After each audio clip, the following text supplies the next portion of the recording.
Morning champions. इस session में हम लोग करने वाले हैं case study with second problem. Case study 1 की वीडियो मैंने अपलोड की थी, तो अगर आपने वो नहीं देखी है तो देख लीजिए। और ये कंप्लीट सीरीज है केस स्टडी पे, तो आप इसको फॉलो कीजिए। और केस स्टडी जो 16 मार्क्स की पूछी जाती है, काफी अच्छा वेटेज है, तो उसके लिए मैं अच्छी खासी आपको प्रैक्टिस करा दूंगा, और वो भी डिफरेंट टॉपिक से। ओके, सो अगर आप चैनल पे न्यू है तो चैनल को सब्सक्राइब कर लीजिए एंड वीडियो को लाइक कर दीजिए। एंड चलिए आगे बढ़ते हैं। So case study base 2 boat and stream पे है। A boat is set to go downstream if it is moving along the direction of the stream. एक बोट जो कि डाउन स्ट्रीम में जा रही है, ठीक है, उसको बोला जाता है कि वो डाउन स्ट्रीम में है अगर उसकी डायरेक्शन स्ट्रीम की डायरेक्शन के सेम है। ओके, यानी कि अभी आगे देखिए, the net speed of the boat is in this case is called down stream speed. तो इस केस में जो उसकी बोट की स्पीड होती है वो डाउन स्ट्रीम स्पीड होती है। आगे देखिए, a boat is set to go upstream if it is moving opposite to the direction of the stream.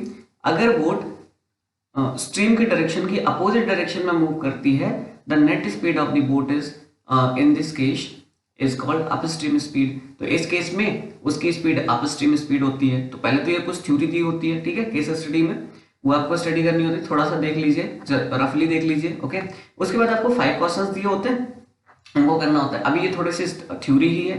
If the speed of a boat is x kilometre per hour in still water, अगर still water मतलब water move ना करे उस condition में आपसे बोल रहे हैं कि बोट की स्पीड x किलोमीटर पर आवर है। Okay, the speed of the stream is y kilometre पर आवर। स्ट्रीम की स्पीड y किलोमीटर पर आवर है। स्ट्रीम क्या है? जो वाटर फ्लो है, ठीक है, वो वाटर फ्लो किसी एक डायरेक्शन में चलता है रिवर में, अगर आपने फोकस किया होगा तो देखा होगा ध्यान से। Okay, then the downstream speed. अब ये देखो, डाउन स्ट्रीम की कंडीशन मैंने ये फर्स्ट दी है, क्या है इसमें? इस कंडीशन में अगर आप देखेंगे ध्यान से, तो यहाँ पे ये बोट एंड स्ट्रीम दोनों सेम डायरेक्शन में चल रहे हैं, ठीक है, तो ये डाउन स्ट्रीम की कंडीशन होती है। तो इसमें होता क्या है कि जब आप जिस डायरेक्शन में बोट चल रही है और पीछे से वाटर भी उसको सपोर्ट करेगा, तो स्पीड तो इंक्रीज होनी ही है ना, वाटर भी तो सपोर्ट कर रहा है। तो यहाँ पे क्या हो जाता है, x प्लस वाई किलोमीटर पर आवर। बोट एंड स्ट्रीम, तो यहाँ पे देखिए अपोजिट डायरेक्शन में है।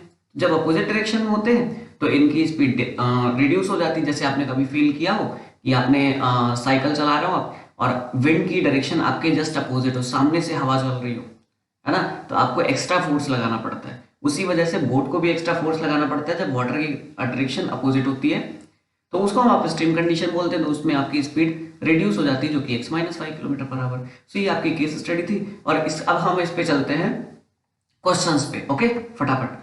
5 क्वेश्चंस रहेंगे, जो 2 और 3 डिफरेंट टॉपिक से मैं रखता हूं, आपको पता ही है जो लोग मुझे देखते हैं। चलिए, if speed of boat increases by 3 kilometre per hour after every 5 minutes. की स्पीड 5 मिनट्स के बाद, ठीक है, हर 5 मिनट्स के बाद 3 किलोमीटर पर आवर इंक्रीज हो जाती है। If the initial speed of the boat is 30 kilometre पर hour, speed of the boat after 40 minutes. Okay, तो इनिशियल स्पीड बोट की कितनी है? 30 किलोमीटर पर आवर। ओके, हर 5 मिनट के बाद, हर 5 मिनट के बाद 3 किलोमीटर स्पीड इंक्रीज हो रही है, यानी कि अब 33 हो जाएगी 5 मिनट्स के बाद।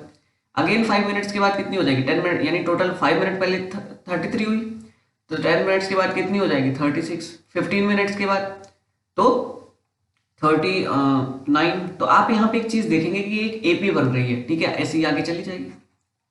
ओके, ये एपी बन रही है, तो एपी को सॉल्व करने के लिए हम लोग क्या करते हैं, उसके लिए फॉर्मूला लगाएंगे ए एन वाला, a n equals to a plus n minus 1 into d, क्योंकि आपको 40 मिनट्स के बाद पूछ रहे हैं। देखिए कैसे, अब ए यहाँ पे 30 है, ए क्या होता है? First term. Okay, D common difference कितना है? तो कॉमन डिफरेंस 3 का हो गया, क्योंकि 3 किलोमीटर पर आवर ही बढ़ रही है। ओके, आगे देखिए, आपसे बोल रहा है कि 40 मिनट्स के बाद, तो 5 मिनट्स के बाद बढ़ जाती है, तो कितने गैप्स बनेंगे? 5 मिनट्स के 40 मिनट्स में कितने गैप बनेंगे? तो 5 से डिवाइड कर दो, तो 8 गैप्स बनेंगे, यानी कि आपको 8th टर्म फाइंड करना है। तो n की वैल्यू आपकी 8 मिल गई, सब कुछ मिल गया, फटाफट वैल्यू रखो, निकालो। तो a यानी 30, n कितना है? n 8 है, 8 माइनस 1 इंटू डी की value 3, 30 plus 7 into 3, so 30 plus 21 that is equals to 51। So ये आपका आंसर आ गया 51 kilometre per hour, option number 4th। Question अच्छा लगा, कोई बात नहीं, आगे और भी अच्छे क्वेश्चंस हैं, ठीक है। तो फटाफट चलते हैं सेकंड क्वेश्चन पे। ये क्वेश्चन था आपका एपी से, और ये देखिए क्वेश्चन किससे आ गया, पेयर ऑफ लीनियर इक्वेशन से। Both charges consist of fixed charges and the remaining depending upon the time in minutes a person ride the boat. देखो एक बोट, ये जो बोट है, ठीक है, कोई बोट है, वो चार्ज करती है जो लोगों से।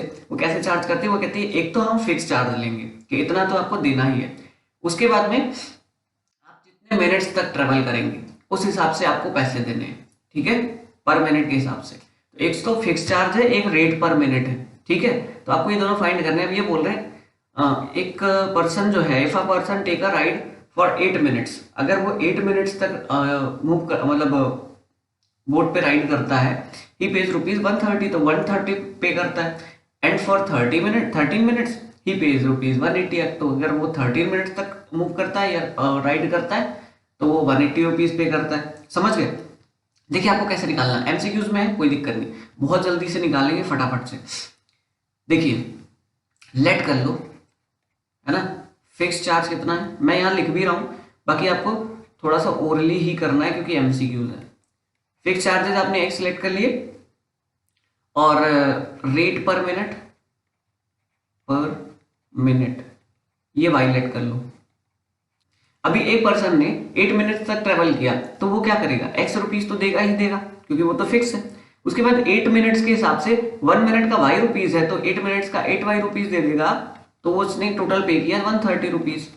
ओके, सेकेंड कंडीशन में देखो एक्स रुपीज तो देगा ही देगा, और 13 मिनट्स तक ट्रेवल किया तो 13 वाई रुपीज देगा, ओके, और टोटल दे रहा 180। So second condition.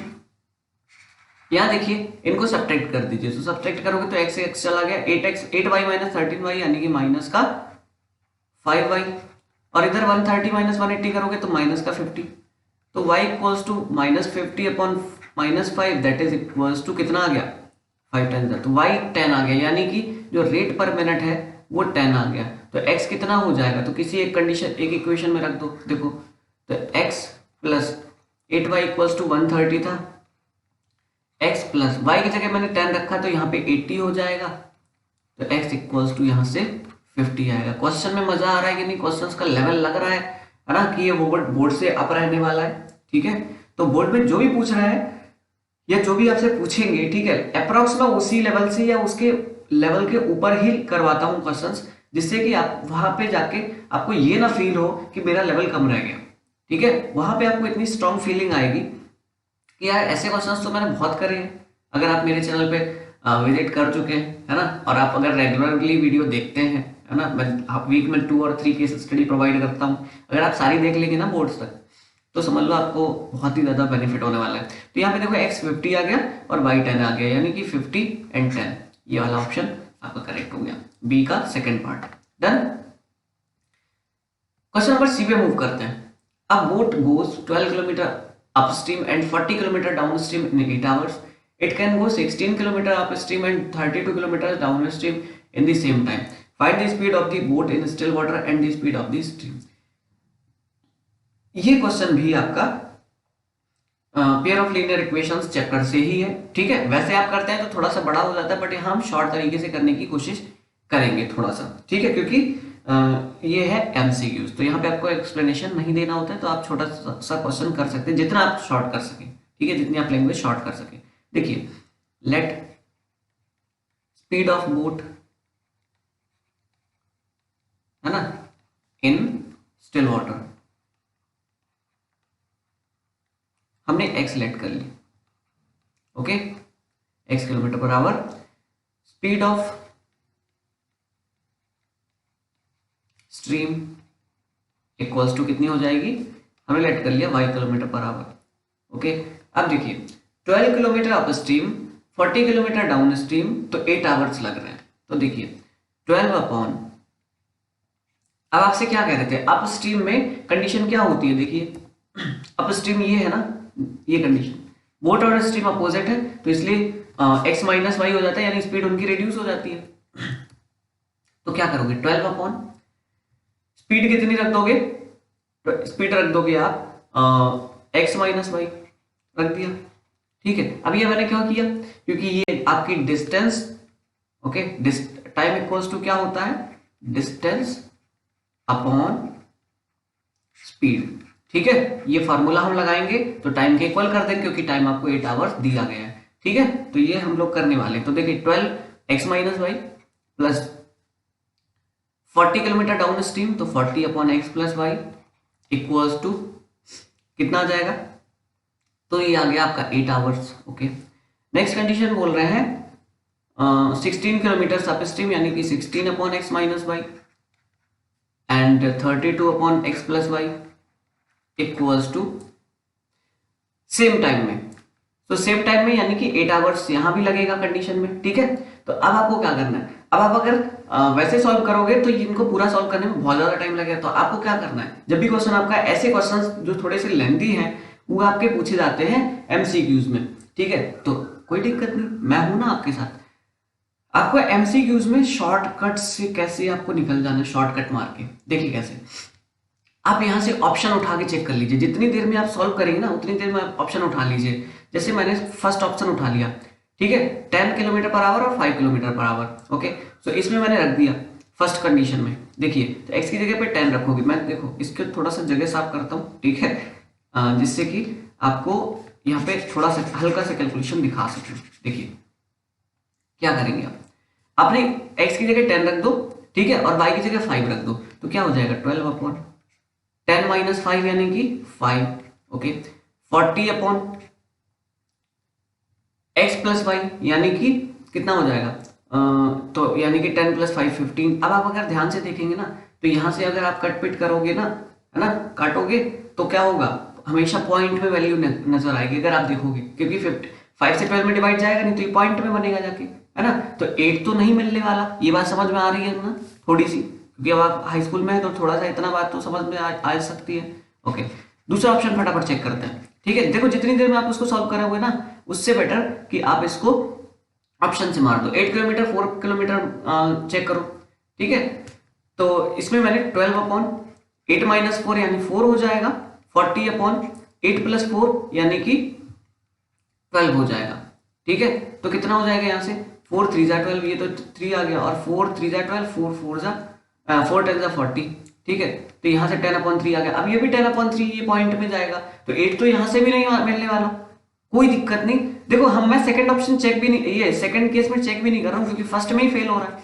ठीक है, तो जब फर्स्ट में पास हो जाएगा तब मैं सेकंड में चेक करूंगा। ओके, आगे देखिए, मैं फटाफट से थर्ड ऑप्शन लिया, तो थर्ड ऑप्शन मैंने क्या किया, 12 अपॉन 6 माइनस 2 यानी कि 4 and 40 upon 6 plus 2 that is 8, और यहां देखिए 4 3 जा 12, 8 5 जा 40, तो 5 प्लस 3 8। फर्स्ट कंडीशन में सेटिस्फाई कर गया। सेकंड इक्वेशन में देखो रख दो 16 अपॉन एक्स माइनस वाई यानी 6 minus 2 that is 4, 32 upon x plus y है तो एक्स की जगह 6 वाई की जगह 2 रख दो। ठीक है, थर्ड ऑप्शन में चेक कर रहा हूं तो 6 2 8 हो गया, तो देखिए 8 4 जा 32 एंड 4 4 जा 16, तो 4 प्लस 4 यहां से भी 8 आ गया और हमारा ऑप्शन सही हो गया। फटाफट निकल लो, समझ रहे हो ना, फटाफट इस पे टिक करो और आगे बढ़ जाओ। ऐसे आपको ये अप्रोच रखनी है, कभी क्वेश्चन आप ऐसे आ जाए आप ऑप्शन से भी कर सकते हैं, क्योंकि वहां से आपको एक्सप्लेनेशन नहीं पूछा जा रहा है। ओके, क्वेश्चन डी की बात करते हैं, तो ये देखिए आपका हाइट एंड डिस्टेंस चैप्टर से आ गया। Okay, application of trigonometry. So if the angle of elevation of a 50 metre high tower near river bank is 30 degree from the boat, तो अगर रिवर बैंक पे एक टावर है, रिवर बैंक से थोड़ा सा दूर या कहीं भी, ठीक है, एक टावर है जिसका एंगल ऑफ एलिवेशन बोट से 30 डिग्री है, समझ गए। देखिए बोट से एंगल ऑफ एलिवेशन 30 डिग्री है, समझ गए। Find the horizontal distance. अब देखो टावर की हाइट तो आपको 50 मीटर दी ही गई है, हॉरिजॉन्टल डिस्टेंस ये x फाइंड करनी है। ओके, तो ये a हो गया, ये b हो गया, ये c हो गया, तो क्या करना है, देखिए in triangle a b c 10 लगा दो, तो 10 थीटा कितना होता है, तो ये हो जाएगा A B upon B C, 10 theta यानी 10 30, थीटा की वैल्यू 30 है, ए बी 50 है, बी सी एक्स है। 10 30 डिग्री की वैल्यू कितनी होती है, तो 1 upon √3 equal to 50 upon x, cross multiply कर दो तो एक्स इधर आ जाएगा और ये हो जाएगा 50 √3 मीटर, समझे। सो ये आपका फोर्थ क्वेश्चन था D option, D question number D, जिसका ऑप्शन ये वाला हो जाएगा 50√3। समझ गए? तो क्वेश्चंस में मजा आ रहा है तो वीडियो को एक बार लाइक जरूर करते जाइए, ठीक है, और अपने फ्रेंड्स तक जरूर पहुंचाइए, क्योंकि अभी एक क्वेश्चन और बचा है तो अभी जाने की कहीं जरूरत नहीं है। देखिए, a family of 3 members is riding the boat, if man's age is 3 times the age of his son, the son is 12 years younger than his mother, if woman's age is 21, find the age of the man। तो ऐसा ही level रहता है मेरे questions का, ठीक है, जिससे कि आपको ये ना लगे कि मैं बहुत ही इजी क्वेश्चंस कर रहा हूँ, यहाँ पे टाइम वेस्ट कर रहा हूँ, क्योंकि यहाँ पे आपको टाइम बिल्कुल वेस्ट नहीं होने वाला, ठीक है। क्वेश्चंस में इतना सॉलिड लेवल रहेगा कि आपको थोड़ा सा दिमाग थोड़ा सा खोलना पड़े, और इतना टफ भी नहीं रखता हूँ जो कि आपको ये लगेगा कि ऐसे क्वेश्चन थोड़ी ना आएंगे बोर्ड में, ठीक है। तो आपका बोर्ड लेवल ही और बोर्ड लेवल से हल्का सा अप रहता है। देखिए, सो ये क्वेश्चन आपका एज बेस्ड आ गया, ठीक है। तो देखिए, 3 मेंबर्स की एक फैमिली है जो बोट में राइड कर रही है, मैन की एज जो है वो 3 times हिज सन है, ठीक है। तो man equals to 3 times his son. समझे? मैं एक्स वाई कुछ नहीं ऐड कर रहा हूँ, ऐसे ही चल रहा हूँ, ठीक है, क्योंकि हमको एक्सप्लेनेशन तो देना नहीं है, तो मैं ऐसे ही कर सकता हूँ। देखिए, the son is 12 years younger than his mother, son जो है वो 12 years यंगर देन मदर, ठीक है। मदर से 12 years अगर माइनस कर दो तो सन की एज आ जाएगी, क्योंकि मदर से 12 years छोटा है। इफ वुमेन से एज इज 21, अगर वुमेन की एज 21 है तो आप क्या करोगे? मदर की जगह पे 21 रख दोगे, तो सन की एज फाइंड कर लोगे। कितनी आ गई? 9 years। Find the age of the man. अब मैन की एज फाइंड करने में क्या प्रॉब्लम है? देखिए, मैन कितना है? 3 times ऑफ सन, तो मैन इक्वल्स टू हो जाएगा 3 into 9, तो 3 9 27।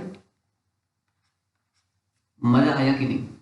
क्वेश्चंस का लेवल कैसा लगा कमेंट करके जरूर बताइए मुझे, ठीक है। और अगर आपने अभी तक फ्रेंड्स तक शेयर नहीं करी है तो उन तक पहुंचा दीजिए, क्योंकि आपको पता है कि इस पे मटेरियल अभी अवेलेबल नहीं है, तो सब जगह पहुंचा दीजिए, है ना।